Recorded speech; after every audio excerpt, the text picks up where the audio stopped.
This is John Bailey, the epic voice of Honest Trailers, and you're listening to the Five-ish Fangirls podcast.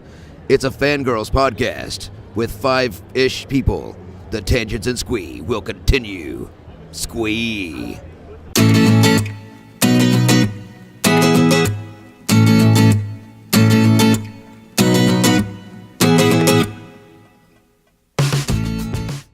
The tangents and squee continue all the way to episode 185 of the Five-ish Fangirls podcast. And I'm very excited because we're going to talk about one of my favorite cons in the entire planet, Indy Pop Con, with one of my favorite con people, I think, on the entire planet. So hopefully I'm making him blush just a little. So, welcome everyone to this week's episode of the Five-ish Fangirls podcast. So glad you could join us. Let's start off like we do every week on the virtual table and see who's joined us this week. This is Brittany in Bethlehem. This is Sally from Wisconsin. And this is Rachel in Indianapolis, Indiana. Hello everyone. Hello. Chrissy was here. She had to bow out the last minute because little man was not cooperating. So she sends her hellos and should be joining us next week when hopefully he is feeling better and doesn't want to be all clingy. So, that being said, we are not alone this week. Once again, we are joined by a special guest. We've had a lot of guests recently. It's fabulous. I love when we have guests. But we are joined by somebody, hopefully, that our listeners will enjoy hearing from. This is, I guess, technically your second time on the podcast, but your first time on the show in this format. So, if you want to go ahead and introduce yourself. This is Carl Doninger, also hailing from Indianapolis, and I run Indy Pop Con. So, yay! And I did officially blush, so thank you. Yes! Mission accomplished. But no, I have since year one, our podcast started not long after the very first PopCon. I went to the first PopCon purely as a fan, but we had the show, we'd done all the background work, we were getting ready to launch. I went to the first PopCon, I got our very first bumper from the first PopCon, and that was our bumper early on when we first started, and then I've been attending PopCon ever since, and every time it comes up, I think, on the podcast, whether it's a guest announcement you guys have made, or I'm coming back from the convention and my voice is shot, and I should not be speaking, but I do anyway, talking about PopCon after the fact. I don't think I've ever really had anything bad to say about this convention. I love this convention so much, so I'm excited for it coming up in a month from tomorrow. As much as that freaks me out, I'm sure it's freaking you out even more. Yep, I can. I've lost the rest of my hair, so. But for those that may not know, give us a kind of some background on you and the origins of Indy Pop Con. Oh wow, that's a whole can of worms. But here we go. I'm in full-time. Well, I've lived in Indiana my whole life, but I love to travel. But that's why we started the con here in Indiana, is because we collectively love Indiana. And I'm a computer geek by trade, but started doing this back in 2013 for our first show in 2014. So we're going into our 5th anniversary. Mm-hmm. We have grown from the very first show, which was around 8,000 people, up to last year's show, which was around 30,000 people. And boy, I really hope we beat that this year, because we are spending a lot on guests, as we'll hear about here momentarily. I got into conventions when Gen Con came, and I got quickly thrown up through the ranks there and learned a ton of things, which when we were going into the show in 2014, I was like, oh, I know how to do all this, which was blatantly wrong. But we pulled it off anyway and had a great show. And now I will consider myself a convention expert, but I laugh at myself from back then. And we're Indy Pop Con is also got the anime, the sci-fi, the fantasy, all the TV and movie actors and actresses, and we bring in YouTubers, and we do video gaming and board gaming and missing things. Huge contingent of cosplayers. They always tend to follow the geek wave, and we facilitate the cosplayers in full force. We've even been said that we have the best cosplay convention in the state, which that beats Gen Con, and I'm okay with that. And I think that's really it. That's my elevator speech. So we're just going into our 5th anniversary, and we're really trying to knock it out of the park with celebrity guests this year. Yeah, I mean, if you look at the history of PopCon and the guests that you've had over the years, I mean, you guys just run the gamut, unlike some other conventions that we will not name. I have not, our show is family friendly. So whenever we complain about something, we always try to make it, as clean as possible. But I will be honest and say that I have made my feelings of another Indiana Convention Center based convention, that occurs during the year, and my dislike of that particular convention. And it's some of it is the way that they have presented themselves to the public. Some of it's due to things that I've heard from people behind the scenes who have been involved and have not been treated in the best forms, that have just gone and attended and not had necessarily the best experience. And it's just a vibe. There's something. I mean, every convention brings their own feel to it, whether it's, something like Hoosier Con, which is a small, free, weekend con. I would almost call it mini Gen Con, but it's free gaming convention, to something like Gen Con, which is huge, to something like Starbase Indy or something like that. Some of the other, conventions that are run throughout the state, they all have their different feel to them, but there's something about PopCon. It's just the vibe that I get, not just when I'm at the convention, but both leading up to the convention and afterwards.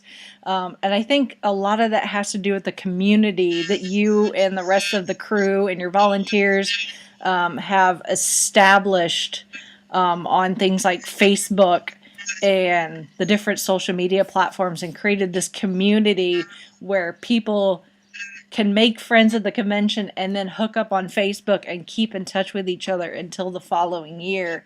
And you allow people opportunities to share what they're working on, whether it's a cosplay or their artist or that sort of thing, and doing things like the con job, the live feed.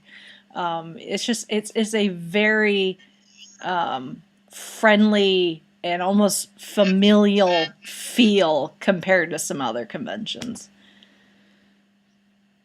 You have put it better than I think I even could myself. We're a true fan-run convention, so we started it out of our own pockets back in 2013, and describe it. You could still feel that today. We're not behind the scenes corporate like other cons are. We're not out to just take your money. We want to make sure that it's a value add to you, your life, your family. We want everybody to be having fun. When we're, like you said, before and after the convention, we're all over social media and will continue to be. But I like to think that it's more important even at the show. We're not hiding behind any walls. You will see me out and about the whole convention, which just doesn't happen with other conventions our size. You won't find the ownership or the leadership very easily at most other conventions, and that's In our world, that's unacceptable. So we're just out and we're trying to have fun along with you, even though I'm the fire putter outer. You'll usually see me in good spirits and just following along with everybody else's fun. And I think the vibe that you get from PopCon is truly born from Indianapolis. We're one of the biggest cities in the country, but living here, you would never know it, would you? Yeah. We're a true Midwestern feel, and you can just go to any restaurant or any bar or any comic book store, and you can just strike up a conversation, and everybody's going to talk right back with you, and that's what PopCon's about. Mm. Yeah, and you, when you go to the convention, you're going to see cosplayers. I know I see a lot of cosplayers that I see at other conventions and in other events. And even the types of vendors and artists that you bring in. Obviously a lot of Artist Alley, it tends to be people that are local to wherever that convention is located. But I can walk up and down Artist Alley and I see people I know and people I see at other conventions. And the same thing even with some of the vendors. You go to something like Gen Con, where every now and then you may come across a vendor that's someone you know. But it tends to be a lot more corporate, your T-Turtles and your, gaming manufacturers or whatever. But you go to PopCon and you see folks like Who North America. They're family-owned, Indianapolis-based. Yep. And other people there that are they're trying to make a living, but also they're part of the fandom. Yep, that's exactly true. And comics, and we're Family Time Games, and a whole host of others that will be mad that I'm not thinking of them right off the top of my head. But and then all our charity work with the local charities and the other conventions. We just, like you mentioned, Hoosier Con and Starbase Indy, they send some folks, and we don't make them pay a dime to come promote their stuff, because we believe that the stronger the local community, the local geek community is, the stronger the PopCon will become too. So we've got to support everything that's going on throughout the year. Yeah, absolutely. And I think that's one of my favorite things is like you said, you go to the convention and you see you and some of the other folks whose faces and names that I've gotten to know over the past 4 years. And as long as you're not running off to try to put out some fire, you can stop them for a minute or two and say, hi, how you doing? What have you been up to? That sort of thing. And I couldn't tell you at some of the other conventions, if the folks in charge were walking around, I wouldn't know who they are. I wouldn't know their face or their name, because you guys are so open and out there, even on social media and things like Facebook, there's posts that come from Indy Pop Con, but then there are posts that come from you. It's your name on it. Yep. It's the rest of the PopCon crew. You guys are very in the fan group on Facebook. If somebody has a question, someone's real quick to tag, you or someone else to answer that question, because the fans have learned who you guys are and who they can go to have somebody's question answered. True that. Yeah.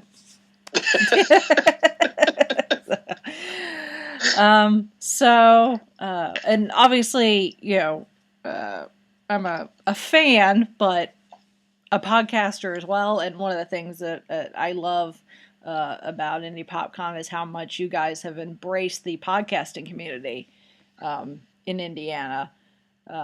It was, I think, serendipitous that our show started the same year that your guys' convention started, and that you had someone like you who saw a group within the fandom, the larger fandom, and said, we can do something with that. And you have joined the Podcast Indie group, and you come to our meetings every month, and, and I have yet to start my podcast. And you've yet to start your podcast. But yeah, I honestly, I can't even take credit for that. So our first year, one of the original founders, his name was Sean Smith. He was the one that brought in that group. And we put that year, our first year, we had a stage practically in the middle of our vendor floor that podcasters could come and broadcast and record. Yeah. And we it went pretty well, but we moved it out of the vendor hall because our voice from God, the loudspeaker above, was interrupting everybody's podcasts, and that totally made sense. So ever since, we've put it in the food courts that depending on what side of the building that we're on, and so this year we're on the Maryland Street side, the old what locals would call the old side of the convention center, and we'll be back in the food court, and it creates a natural audience because folks can eat their overly expensive convention food and listen to the podcast just right there, right next to them, and so we still, and for those that don't know, we allow podcasters to come and record their podcast, and they just have to schedule a slot. And throughout the weekend, they'll just have their time up there on the stage, and they sit down, talk into the microphone, say they're done. We hand them a flash drive, and they're on their way with their recording. And it's a pretty slick process. And I'm very thankful of your group, or I guess our group from Podcast Indie, and Brad Shoemaker especially, to be able to facilitate all that. It's great. Yeah. And this year will be our second year having podcast awards, and that'll be on Friday, June 8th at 8 p.m., also at the Convention Center. And submissions are still open. Not that anyone will probably hear that by the time that they're still open from this, but we just want to be able to give back to the podcast community if they want to. So they just need to submit, and it's a very under-recognized subgroup. It's not like the Oscars where people are recognizing it in that kind of fashion. There are a couple other groups in the country that are trying, and we're still fledgling ourselves, very, very fledgling with the podcast awards. But we're doing it better this year than we did last, and hopefully we'll do it better the next year, and it'll just grow naturally, just like PopCon has. We're not forcing it on anybody. We're not making it overly difficult to participate, and we're just trying to create something out of for a group that doesn't traditionally get recognized for all the hard work that they do, which they 99.9% of the time are not making any money doing. They're just doing it because it's fun. We definitely do this because it's fun. Yeah. Well, right. But it's just it's a fun, unique way for folks to express a passion for a project or a fandom or religion or science topics or even dramatic podcasts. And I'm obviously just skimming over the top ones, but it's something people just love to do. And there are very few people that are making any money whatsoever. In fact, I would venture to say the vast majority, even the ones that do, it's because of their name, not because of their podcast. Yeah. Yeah. So it's very rare for somebody to start fresh still with a podcast and make a name for themselves from the podcasting. Now, it's not completely unheard of, but it's going to keep getting better because podcasting, even though there's a zillion podcasts out there, it's still so much more is going to happen with podcasts over the next several years. Yeah. Apple's embraced it. Google's embracing it. It's going to be easier and easier to find podcasts that you want to listen to. Audio only is not going to go away. The YouTubes of the world is not going to steal it because people are in their cars too much. People are on trains too much. People are commuting, and out in the park. It's just, you can listen to it anywhere with a podcast. And it's just, of course, we like to support anybody that's what we call a creator, whether that be a YouTuber, Twitch streamer, podcaster, artist, author. They're the people that make the community. We're just the hub, but we wouldn't be a wheel without all the spokes. Mm-hmm. Right. Well, speaking of YouTube, that is definitely a branch that you guys have embraced, really starting the second PopCon, as I like to call it, the year of the YouTubers. Yep. The second PopCon. That was interesting, the way things went. But it's definitely a branch, a genre that you don't see embraced at other conventions, and it's not that I can't speak for other convention organizers. The YouTubers, and the reason, and again, that all goes back to Sean. Sean was our visionary on all that stuff, and we're really just writing his vision from those first couple of years. We embrace the YouTubers as celebrities, and we were really the first con to ever do that. We would actually contract with them and fly them out and put them up in a hotel. And even the larger conventions like PAX still don't do that.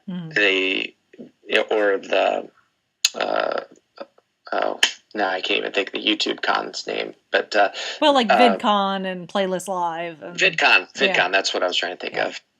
And VidCon was created by an Indianapolis resident, which is kind of funny. Yeah. But no, we're embracing them as as a celebrity because they are the modern celebrity. It's only going to keep getting bigger for self-made video personalities. It's true. And yes, we lived through that in both a beautiful and horrible way in 2015 that we had Markiplier and Jacksepticeye come out, and it was like the Beatles' second coming. Yeah. And even they didn't expect it. And we've completely revamped our processes to facilitate for stuff like that now. And even just in 2016, it was completely fixed. So it was we turned on a dime, and that's another nice thing of being an almost zero bureaucratic fan run convention is we can take anything and run with it, and we don't need corporate permission from really anybody to just make it happen and make it work, because at the end of the day, it's all about fan experience for us. We want everybody to be walking around to have that family-friendly, family reunion style con that no matter how big we get, hopefully as big as Gen Con someday, we want that same feel every year. We want people to walk down the hall and every 10 feet they recognize somebody because they saw them the year before or they're friends with them. And that's something that we want to continue to foster.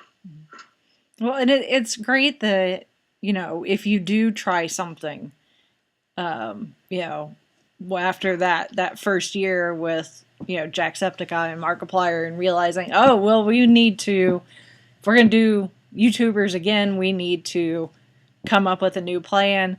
And because you guys are so active on social media, that you take into account the fan feedback, and you have that back and forth. I love the fact that you guys always have a panel on the last day where you and some of the rest of the crew sit down and get feedback right there and then while it's still fresh in people's minds.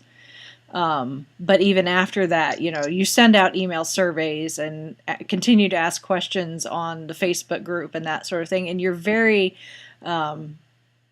transparent with your guys' thought process, and you throw ideas out there and say, what would you guys think if we did X? And you get that feedback and you take that instead of back in, some room somewhere at PopCon headquarters, making all sorts of decisions, and just assume that you know what the fans want. Yeah, we can never make that. We have that feedback panel on Sunday afternoon, so it'll be Sunday the June 10th this year, and we always get something out of it. The big thing that we took out of it immediately this year is VIPs didn't like standing in line, so they don't even have to go to registration this year. They're just going to go to the VIP room, and the VIP staff's going to take care of them directly.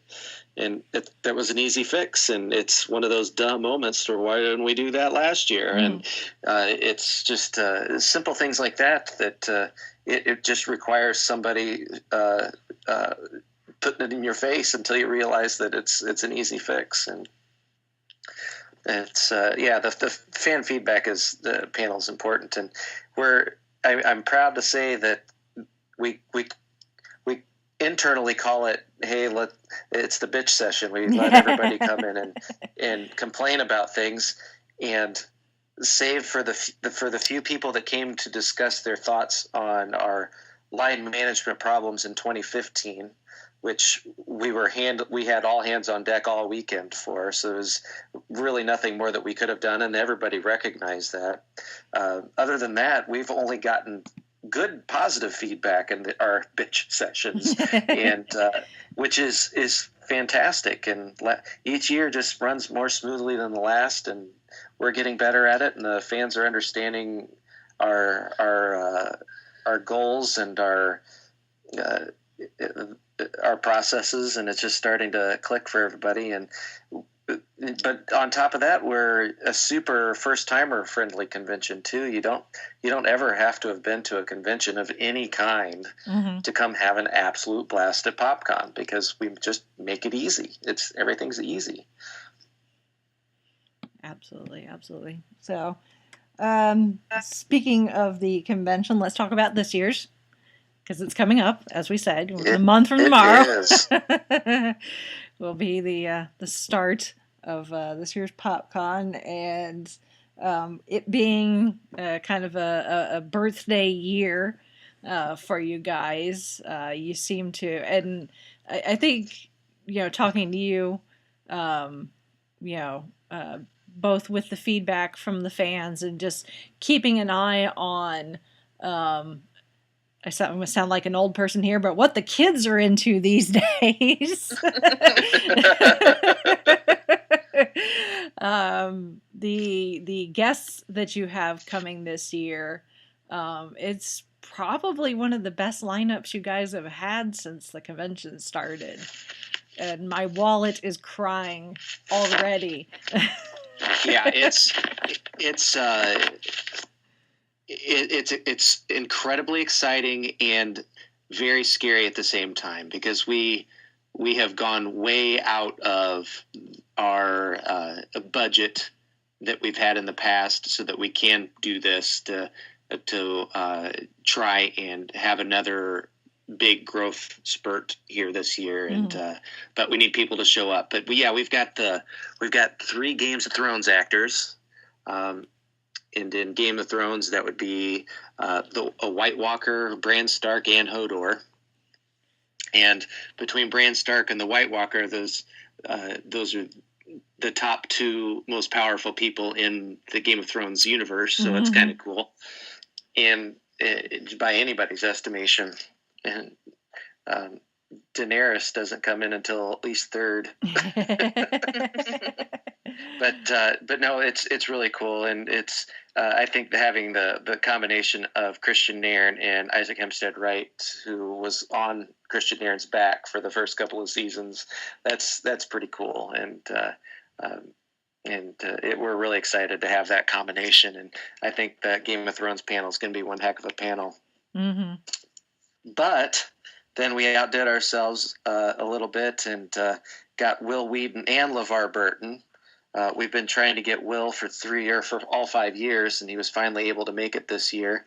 And I'm pretty excited about that. People would know him primarily from Star Trek or Stand By Me, but most recently he's at least on once or twice a season for Big Bang Theory. Yep.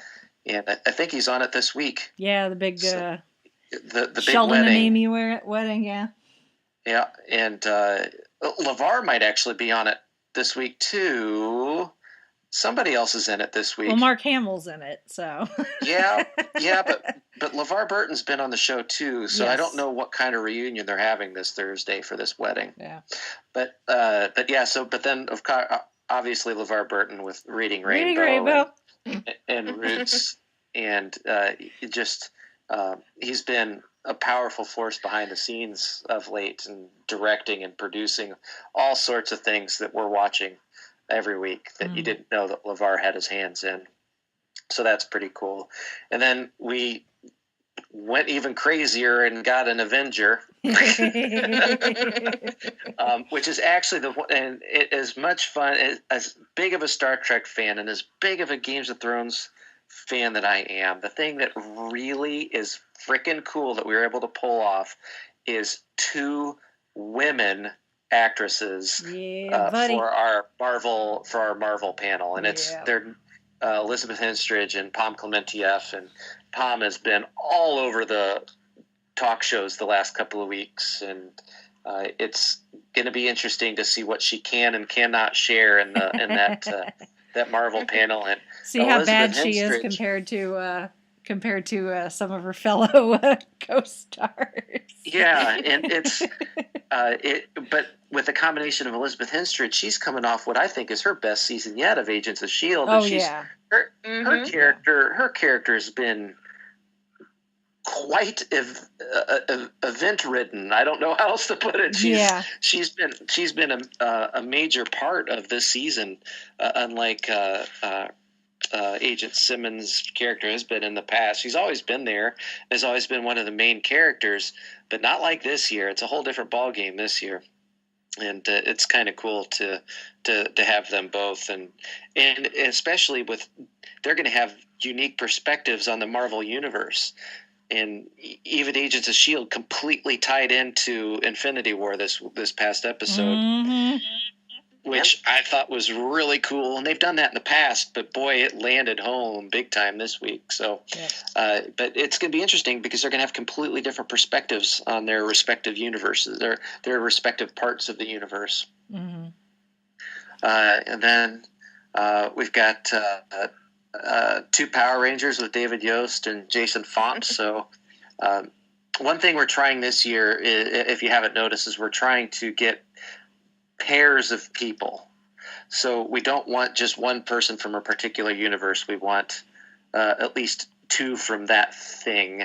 So that's why we've got 3 Games of Thrones people. We've got 2 Star Trek folks. We've got 2 Marvel folks. We've got 2 Power Rangers. We've got Kevin Nash and Lisa Marie Verone, which are both from WWE wrestling, and they're both retired, but they're easily the 2 of the more popular ones of all time from their respective genres. We have Tara Reid, which she is kind of alone, but not, because we've had the Asylum out before, who produces the Sharknado series. So she's late to the show, but it's better late than never. It's going to be pretty fun to have Tara around. She is a veteran, if there is such a word in that industry. She's definitely seen a lot of stuff. We've got Lucy Pohl and Carolina Ravassa are 2 excellent voice actresses that are Mercy and Sombra in the video game Overwatch. So I think this is we had 2 Overwatch voice actors last year, and we're bringing in 2 more this year. We've got several YouTubers,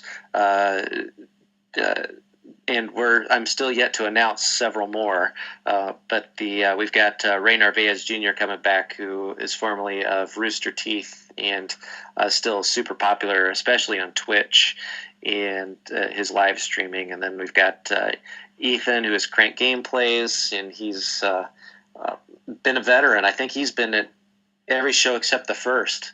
And he's one of our success stories.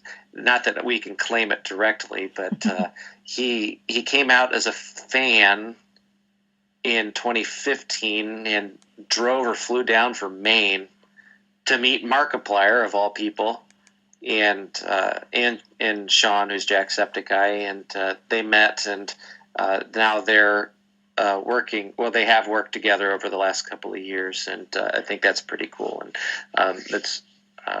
Ethan's such a great kid. And Andy's 21 this year, so I don't have to be illegal. So that's because. And then Ethan's one of Ethan's best friends, Brian Long's coming back out. He's Gerbigli, and I think Brian is Ethan's YouTube editor now, but he's a good friend of our convention as well. So we're bringing him back. We've got a new fellow by the name of Connor, and he's an anime expert. We're flying him in from England. In fact, we're flying several people from England this year, much to our bottom line chagrin. But he goes by Sea Dog VA, and I'm not sure what that all stands for. I'm guessing the Sea Dog is for Connor, but I'm not sure what the VA stands for. I didn't ask. We've got a couple more voice actors with Brittany Karbowski, who does some anime voice acting. She's Hitch in Attack on Titan, and Wendy Marvel on the show that I cannot think of right now. That's terrible of me. Fairy Tale,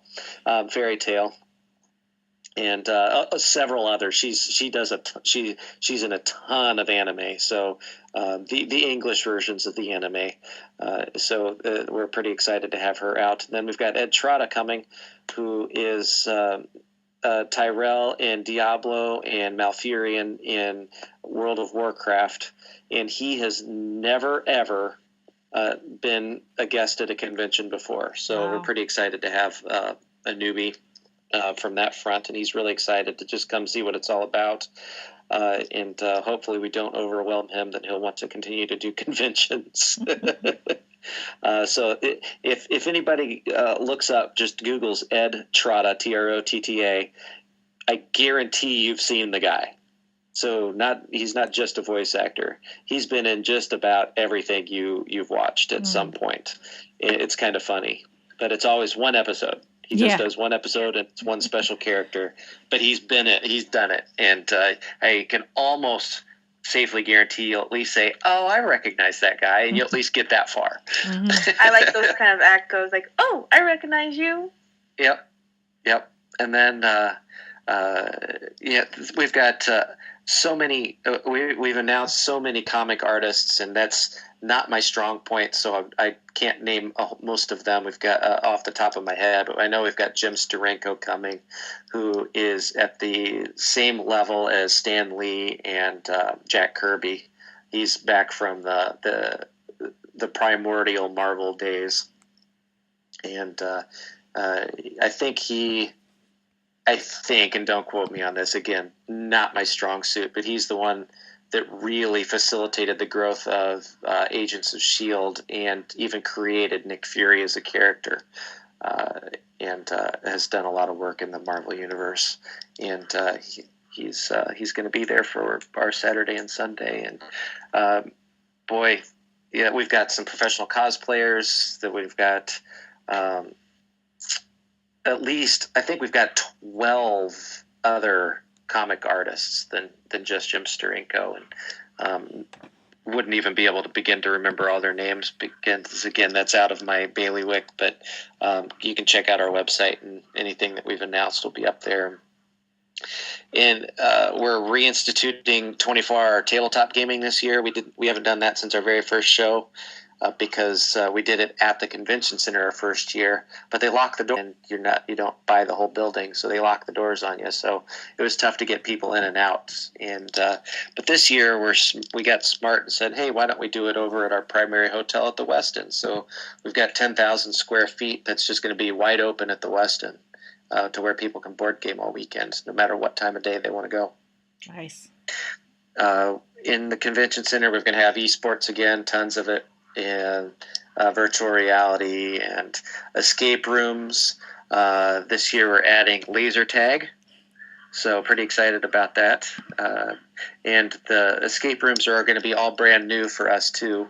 So the last couple of years, I think we had the same experience at both that they actually made just for us. So we were the first non-brick and mortar escape room that they did. And it went off very well, and they've done it at a ton of events since ours, including that con that shall not be named. And they also did it at Crime Con, which I thought was really funny, an escape room at Crime Con. But they've got at least 2, but I think maybe 3 separate rooms that are going to be running simultaneously at the convention this year. So if you're not familiar with the group that runs our escape rooms, they're local Indianapolis folks. They're not a chain, but they've got 2 or 3 locations, 2 that I know of off the top of my head here in Indianapolis, and they are absolutely fantastic at what they do. Like, I cannot brag about them enough. So I am very confident that their short format escape rooms that they have at our event are going to be top notch too. They're just fun and well thought out and well designed puzzles and plausible puzzles too. So with an attentive group, you are going to be able to get through it and have a lot of fun doing it. And then I said the laser tag. We've got we're going to have laser tag running throughout the weekend, and right next to the esports, right there off the main hallway. And then on top of all that, we'll have at least 100 or so panels and workshops and whatever else we're throwing out there that I'm doing all the scheduling for tomorrow. It's an ordeal when you're doing this full time, but it's going to be great. And we've got I've mentioned the podcast awards, and we've got the cosplay contests, and we're going to have evening programming over at Gate 10 again, so that to unwind, you can come party with some live bands and DJs and rather inexpensive food and beverage all over there at Gate 10 events, who have been a fantastic partner for us the last few years. And and we've got a never-ending dungeon again this year. Different groups going to be running it, but there's going to be a group that for charity is running a D&D or Pathfinder, I'm not sure which, but I'm guessing it's D&D dungeon that you can donate money to get up on stage to be one of the player characters, or you can donate money to throw obstacles or aids into the mix. So you can you can pay X dollars to order a dragon to throw in them. I'm just using that as a random example, or you can give them a healing potion by spending X dollars, and all that money is just going to go to charity. So I think that's really cool that they're doing that again this year. So yeah, I think that's the long-winded PopCon in a nutshell this year. And like I said, we've got more YouTubers to announce, but we're as of this is being recorded on May 7th, so we've really only got a month left, and it's going to be one heck of a year, and you really can't miss it. You can't miss this one. Yeah, I'm super excited. Super excited. So. Oh, we're doing our trading cards again, and they're going to be easier to collect because there's only about a third of them compared to last year. So it's 12 or 13 or 14 or however many we've got now, and cool. We're going to have a collectible pin set. So we're going to have in this year's pin set to represent our 5 years of PopCon. It's going to come with 5 pins to represent all 5 years of the con, and then next year there'll be a single pin, and we'll probably keep having a pin throughout the tenure of PopCon, so you can start collecting the PopCon pins. Very cool. We're going to be doing our own T-shirts this year as well. We'd farmed that out so that it wasn't hitting our bottom line, because we have very strict budget that we have to meet, but because again, coming out of our own pockets. But this year we're going to be selling our own T-shirts so that we can get more shirts into more people's hands, so that it's more cost effective for people to buy PopCon branded stuff, because that's been a request over the years too. So we're gonna take that gamble and try and get more availability to PopCon branded stuff like the pins. I think we're gonna have pop sockets, and we're gonna have at least 3 different designs of T-shirts that folks can buy. So it's pretty exciting too. Cool. And they're pretty cool designs, so if I do say so myself. All right, I'm off my soapbox now. Hey, like I said, pimp out everything you need to pimp out, and obviously, if people have tickets or badges are still available for sale, well, is there a specific cutoff where you'll no longer be able to pre-purchase online?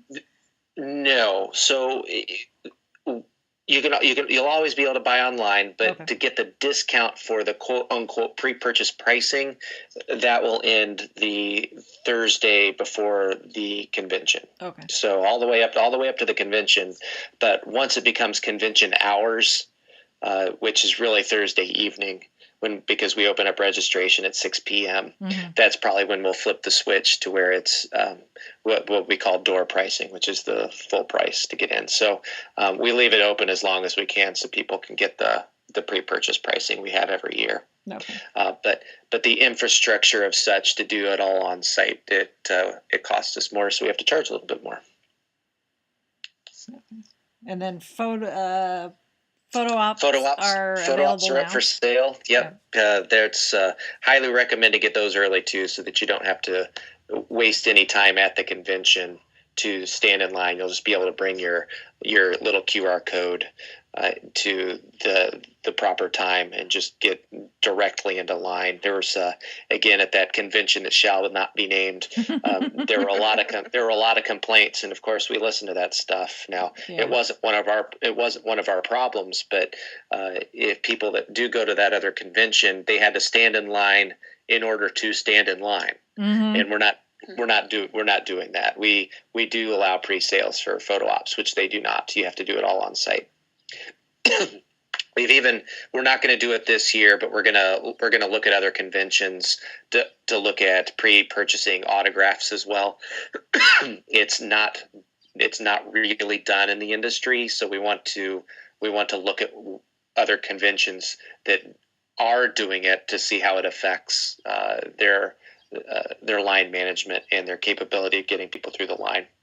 Because again, we learned our lesson in 2015 with autograph lines, that you have to be very diligent about managing the quantity of people that can get in those lines, so that no one's standing there for too long, and if you are standing in there, that you're actually going to get through the line. Mm-hmm. So that's something we're gonna look at in the future, is to be able to pre-purchase autographs, because not everybody wants to carry around that much cash a weekend, and we get that.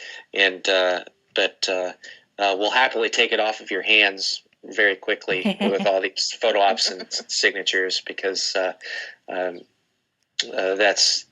that's how we're going to be able to continue having PopCons. We can't bring in all these guests if people don't go get photo ops and don't go get autographs. That will kill any convention real quick. Yeah. Yep. Absolutely.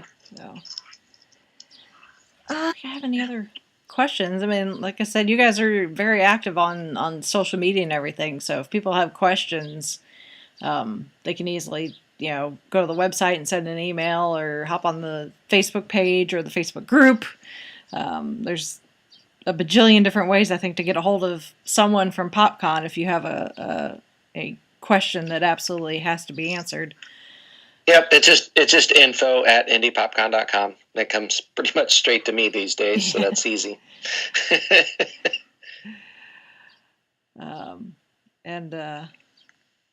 Come. That's about all I can. It's about all I can say. I can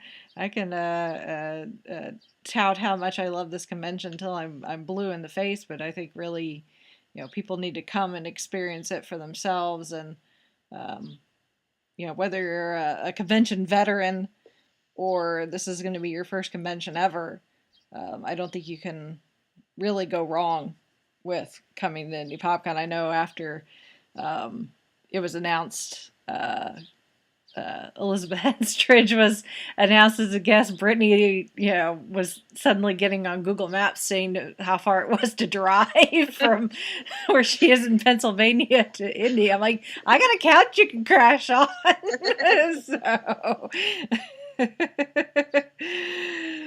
So you're definitely getting people's attention with the plans you have made for this year's convention. Although I'm sure some of it is also Brittany. We have not met yet, so that's kind of my in the back of my head, the fact that we've been doing this convention this convention's been going on so long, and we've been doing the podcast for the same amount of time, and I'm like, it's a really good convention, and it's kind of centrally located for most of us. It's like, we really just need to figure out a way to have everybody come and, crash on my couch and crash on my floor and crash on my mom's couch and her floor, 'cause she's down the street. And it's like, we all just need to come to Indy Pop Con, because I know we'd all have a good time and we'd all finally get to meet, because we've not met each other even after all this time that we've been friends and doing this podcast. So it's like, one of these years, Indy Pop Con is going to be taken over by all of the Five-ish Fangirls. Fantastic. As soon as we figure out how to start making money with this podcast, we will be there. Hey, that's right. It is possible. It is possible. So it's a lot of hard work and a lot of growth. Just like running a convention, it just takes time and effort. That is right. So, but Carl, thank you for taking some time out of, I'm sure, a very busy schedule. As you said, you're working on scheduling for PopCon, so I'm sure your plate is very full. I completely finished catching up on vendor placement so that we can tell everybody what booth they're in. Yay! And then tomorrow we're going full bore into the schedule. So nice. So stay tuned to all the PopCon relevant social medias for those announcements and more guest announcements. As you said, there are more YouTubers still coming. Yeah. So. Yeah, that too. And we're announcing 4 more artists right now. I think there was one while we were talking that got announced. Nice. If I scheduled it properly. So there's so much going on. We're not a Comic-Con, but we've got 14, I think, well-known comic artists coming. So that again, the con that shall not be named, they caught some flack this year for not having a very good comic portion of their show. So we're kind of blowing that one out of the water this year too. It's kind of exciting. Yeah, I'm excited. I'm excited for the next month to go by, and at the same time, kind of not, just because I need to build up my spending budget just a little bit more. You and me both. And me both. Every guest announcement, I'm like, yes! And then I'm like, oh, that's money I'm going to need to spend. It's like, that is an autograph I definitely need to get. Yeah. No. Yeah, First world problems. We're lucky for back end expensive as some of these guests are. Their front end expenses for autographs and photo ops are much lower than the industry standard. So we're trying to keep it in the realm of possibility for most people. So yeah, I mean that's often not in our control, but we've lucked out this year. Yeah. So for the caliber of guests that you have, I mean, just look at the photo and autograph pricing that you guys have already put up on the website, and it's like, yeah, for a guest that level, that seems about right, and that's fairly reasonable. As much as, whenever you guys ask, you put out there, who would you like to see, or whenever you start teasing something and you get your folks that get on there and are, obviously, they're super excited because of whatever's popular at the moment, especially right now with Marvel being as big as they are. You get your people that are begging and pleading for the Tom Hiddlestons and the Chris Evans and folks like that. It's like, yeah, they would be great, but they're expensive. And even if PopCon had the money to spend to bring them here, what you would pay to get an autograph or a photo, you could meet like half of the guests that you have coming and still have money left over for dinner. Yeah, if we got a Hiddleston, that's $250 signature and or photo op, not both. Yeah. Individually. And you could get 4 of our big guests for that much. Yeah. Yeah. Yeah. So it's like maybe eventually, well, PopCon may delve into the more expensive, but I think what you guys are doing as far as your guests that you're bringing in now, I have no complaints whatsoever as far as what it's going to cost me. It's worth every penny, and the just the atmosphere is priceless. I think I walk away from PopCon every year, and my only complaint is how much my throat hurts because I talk too much for 3 days.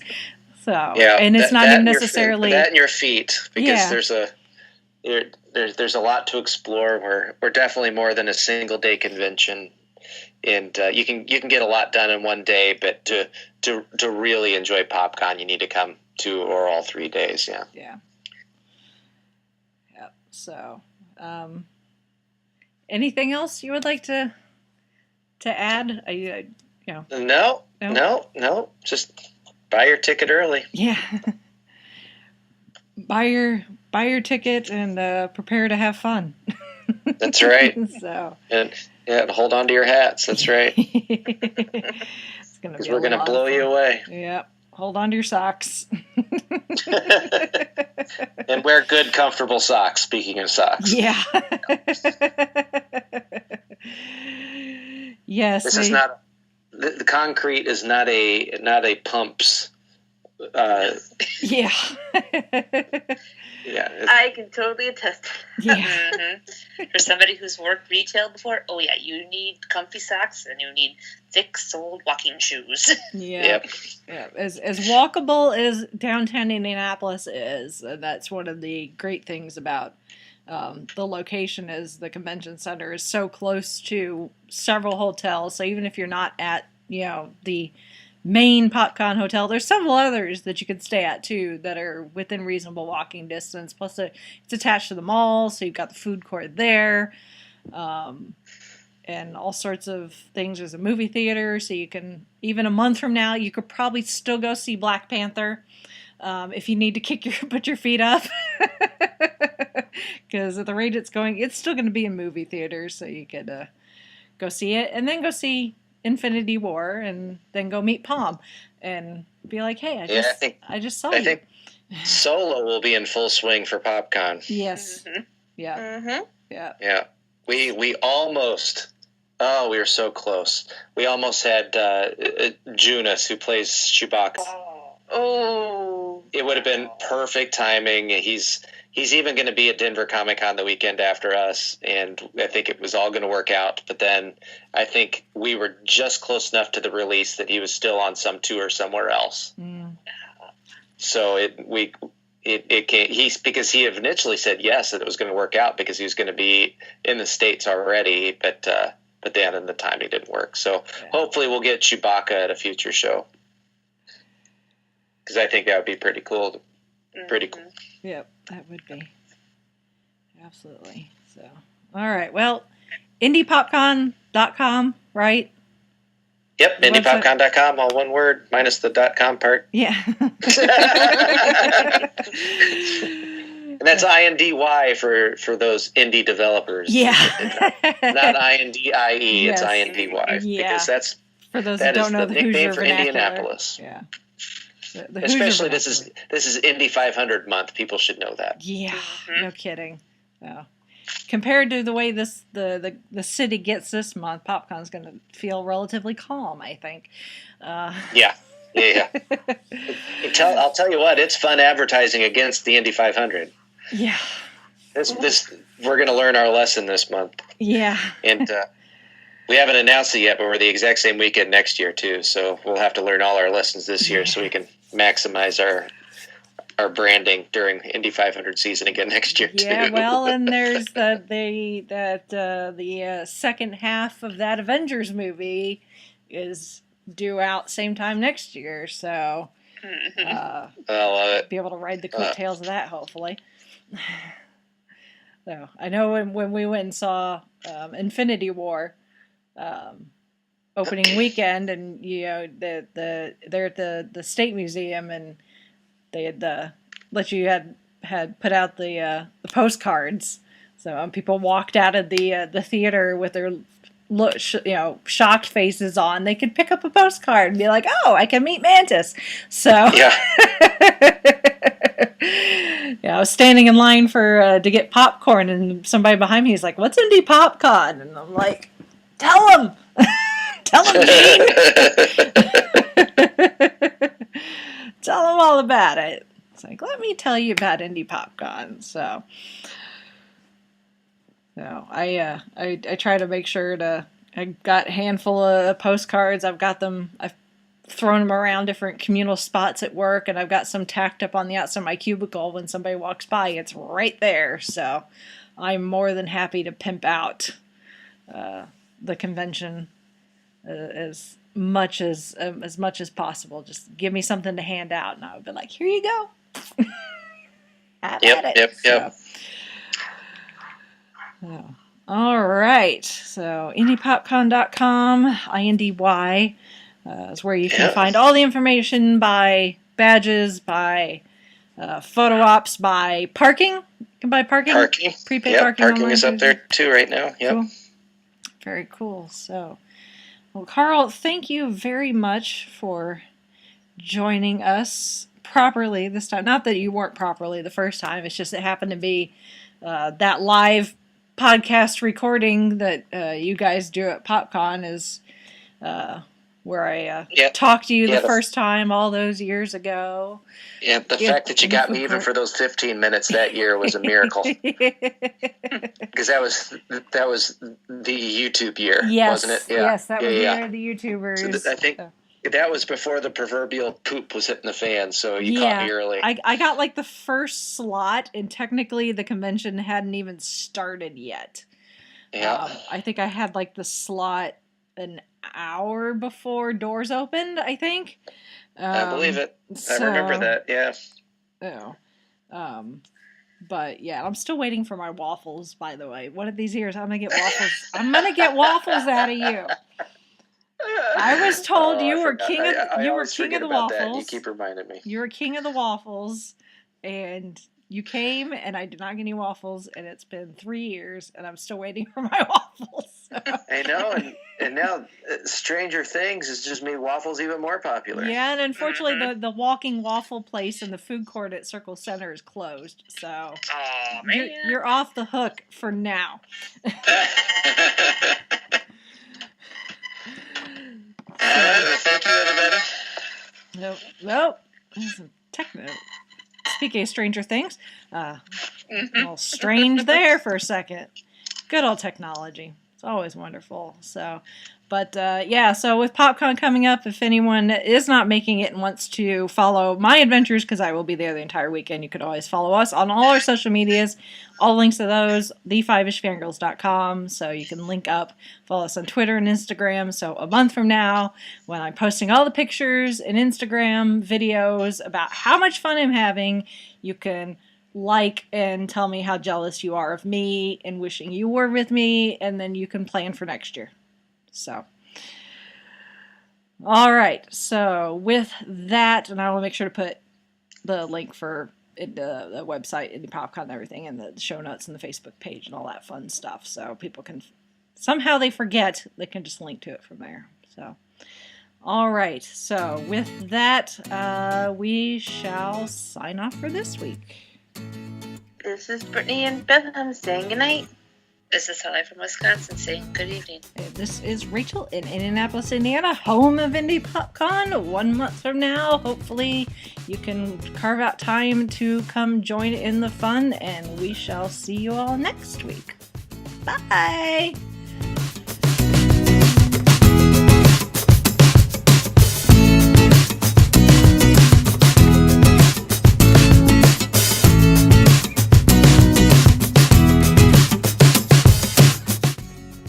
listening to the Five-ish Fangirls podcast.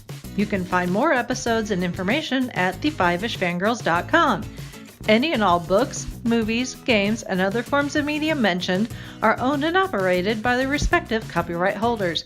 No copyright infringement is intended or implied.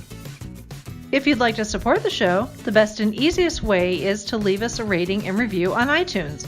More ratings and reviews will make it easier for others to find the show. If you wish to support us monetarily, you can do so at Patreon at patreon.com/5ishfangirlspodcast. All money goes towards fees and equipment to help keep the show going. For official Five-ish Fangirls merchandise, visit mymerch.us.